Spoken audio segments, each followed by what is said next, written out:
What's up, everybody? I'm Stan, and this is Shelf Appeal Episode 2. This is where I go over the comics that I'm picking up this week and giving you a little bit of insight as to whether there's something that you're going to want to be picking up too. Going with promotional material, we can see that this poster is going to give us an indication that something big is coming up in the near future. On one side, you've got the Civil War II tie-ins, as well as some of the other main books, and on the back, Vote Loki. I'm not sure if this guy's going to get my vote at the ballot box. When it comes to actual issues, it's always good to get, some sort of idea of what's coming, but, sometimes it can ruin the surprise, so that's why I'm a little torn when I get these. So this is the Marvel free previews for this month, so this is going to give me a little bit of insight into what's coming up in the near future regarding Marvel titles. We're going to kick off the actual books now with Independence. So from IDW, we have Brutal Nature. So this is actually the subscriber variant cover, and the reason that I picked this up is because it seems like it's going to be a really interesting story. If you take a look at the actual book, the art in it seems to be fantastic, and overall, it just carries on throughout the entirety. It's a story of what seems to be, a boy that has the ability to take on the shape of various animals or beasts, and it's really intriguing just from the sense that you get from the actual book itself. Another pickup from IDW, Satellite Falling 2. So the original issue started off with our lead character. We find out that she's a bounty hunter that's, double dealing as like a taxi driver and all kinds of stuff. So I'm interested to see where episode 2 goes when it comes to where things are going to carry forward on this satellite. Then we have a really interesting comic in Cinema Purgatorio. So this is an Alan Moore work. This is issue 2, and it's also got, creators like Garth Ennis and Karen Gillian and all kinds of really talented people, and they all make up these very small stories that are very self-contained, but they're branching out over several issues. The cover price is a little bit high at $5.99, but when you've got this kind of talent in one book, it kind of makes you do a double take. And I picked up the first issue. This one seems like it's going to be a really good fit as well.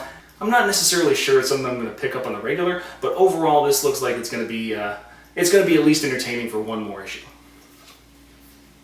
Then we get onto our Marvel books, so something that's always on my pull list is going to be Amazing Spider-Man. This is issue 13, and as you can tell by the cover, we kind of pick up where Invincible Iron Man is fighting Amazing Spider-Man.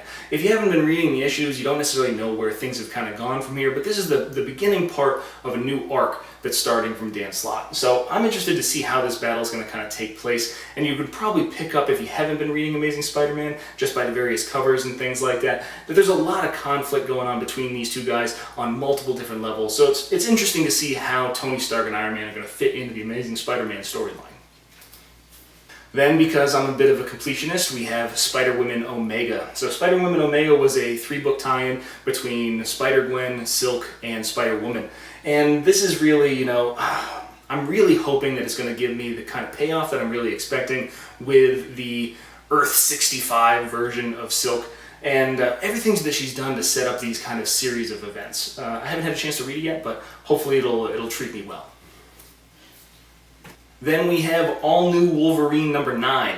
So All New Wolverine is a great tale of Laura Kinney taking the mantle of Wolverine from Logan, who is no longer in the picture. This gentleman, Old Man Logan, is kind of like pulled in from the Secret Wars universe, and the last issue of All New Wolverine had us kind of diving headfirst into the belly of the beast, so to speak, when it came to taking on the task at hand. And I really like seeing Laura Kinney kind of come into her own as Wolverine. It's really a great story, and I'm looking forward to it every month. The first arc was a little bit funky as to the premise of it, but ultimately I really like where it's going now, and it's a little loose as far as its tie-ins to Road to Civil War so far, but hopefully that'll improve as that goes along as well. So still on Marvel, we have Moon Knight number 3. So I've never really read Moon Knight until Jeff Lemire took over writing Moon Knight. And now I can't see myself not reading Moon Knight.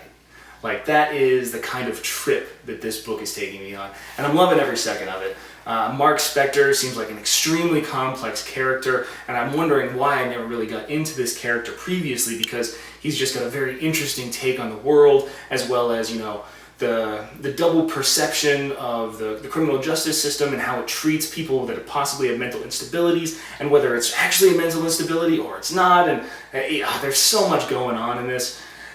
I am really excited to see where issue 3 takes me, and overall, just as long as Jeff Lemire keeps writing this, I'm going to be really happy, because going into Moon Knight, I hadn't really heard of Jeff Lemire as a creator, but then after I was so taken by issue 1, I went out and I found Descender and I found a bunch of his other works, and I mean, he's like got to be one of the hardest working guys in comic books, because he's writing Old Man Logan, he's writing Moon Knight, he's writing Plutonia, he's doing Descender. There's a lot of different books that are on his table, and he's killing pretty much every issue that comes out. So I'm really excited about Moon Knight number 3. Then we have the other half of that kind of tag team cover that we saw in Amazing Spider-Man. We have Invincible Iron Man, and this is issue 10. So as far as you kind of see on this cover, you got a little bit of Mary Jane loves Iron Man kind of thing. They haven't really kind of cemented that relationship yet, but ultimately she's kind of switched sides from Peter Parker over to the Tony Stark team. And that's something that's been brewing for many, many issues, and I'm kind of curious to see how it pays off over the long term of the actual story arc. Because if you look at the previews, man, there's a very interesting cover coming up on Amazing Spider-Man 15, and I'm wondering how everything really plays out. So I have to say that Brian Michael Bendis has been writing, Invincible Iron Man amazingly. It's the most likable I have ever had for an Iron Man story, period. I just feel like he took what was good about Tony Stark in the movies, like that Robert Downey Jr. version of Tony Stark, and incorporated him into the comics, but kind of made it his own. Like the way that he writes Miles Morales' Spider-Man, he just kills it on this book. I'm really a big fan of it, and there's no, that's a good explanation as to why it was one of the best sellers when it first came out with issue 1. Then we get to the big daddy of Marvel Comics this week, Civil War II #1. This is the Iron Man variant cover. There were a few other variant covers like She-Hulk, there was a Matchbox variant cover, there's a couple other ones. But the big problem that I had was that on the first issue, the standard basic cover was a really kind of glossy, heavy stock cover, and almost every single book came through damaged with some sort of spine crease or something like that. It was just a really hard book to get in good condition. This one's still not in the best shape, but ultimately, if it's a tie-in or if this is a storyline that I want to follow along with, I still want to have a book in a really good condition. It's probably like a little bit of that anorak in me. So I'm really excited to see where the storyline's going, simply because I've picked up the free Comic Book Day issue as well as issue 0, and it looks like it's going to be kind of an interesting portrayal of a very different type of belief structure. And I'll get more into that in a later video. Next, we've got some really big pieces coming from who else but DC. So to start off June 1st, we have huge titles. So we've got Batman Rebirth #1. So this one kicks off Tom King's run with a little handover from Scott Snyder, and ultimately this is a highly anticipated book for me and a number of other readers. And I haven't had a chance to read it yet. I kind of want to read it. Okay, I'll just take a look. I'll just take a quick peek.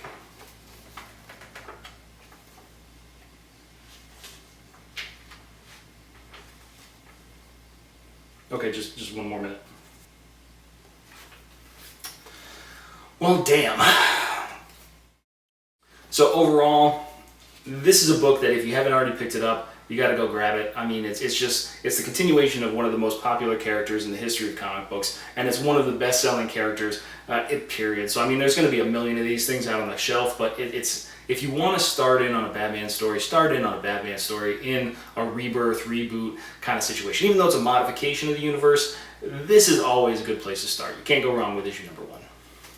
So in the same vein as Batman Rebirth #1, we have Superman Rebirth #1. So Superman Rebirth #1 is the debut of Peter J. Tomasi in the main Superman title. So this is a tag team that's been together for a few months now, actually probably closer to a year and a half, in Peter J. Tomasi and Doug Mahnke. So I'm really excited about this title because of the Final Days of Superman arc that I just read. So Peter J. Tomasi put so much character and so much heart into a New 52 Superman that a lot of people didn't really like, in his dying days. So I can't wait to see what he does with the classic Superman that's now embodying the main universe, as well as see, how that might impact. We don't necessarily know what happened to New 52 Superman. Is there going to be some kind of change? Is he just going to stay dead forever? This is the starting point for those kind of story arcs, and I'm really interested to see where those things go. And then we have Green Lantern's Rebirth #1. So Jeff Johns stops in and does the same thing that Scott Snyder did for Tom King to hand off this title to Sam Humphries, because Sam Humphries is going to be writing the main book going from here on out. And what we find is that, he's got a lot to really work with. He's got the ability to kind of mold and mash up and kind of create his own universe and characters and really build the interpretations of these, because he doesn't have the burden of history that you get writing for, say, somebody like a Hal Jordan. It's really going to be interesting to see where these things kind of go, and I'm really excited to see what Sam does with this book. And then we go, last but not least, we have Oliver Queen in Green Arrow Rebirth #1. So I never really read Green Arrow much at all. I only got him in like classic collections when he was doing like team-ups with Green Lantern, and really this is a great opportunity because of the popularity of the CW show Arrow. This is going to be the first exposure that a lot of people have to comic book version of Green Arrow. Hopefully we're going to get that kind of intrigue from the story that they're going to want to seek out the source material and figure out what kind of interpretation, what kind of real character is Oliver Queen. What kind of interactions does he have inside the DC universe? And there's a tremendous amount of potential to kind of cross over comic books with that mainstream audience, to kind of build up that readership, which is what we're really all about. So there's a lot of potential. Even though I'm not super familiar with the creative team, I can't wait to see what they do with this title to kind of bring people in and make me really love the Green Arrow. Thanks for watching, everybody. If you like what you see, hit the like button down below, and don't forget to subscribe if you want to see more things from comic books, comic book TV shows, comic book movies, and anything and everything inside the comic book universe. I'm Stan, and I'll see you next time.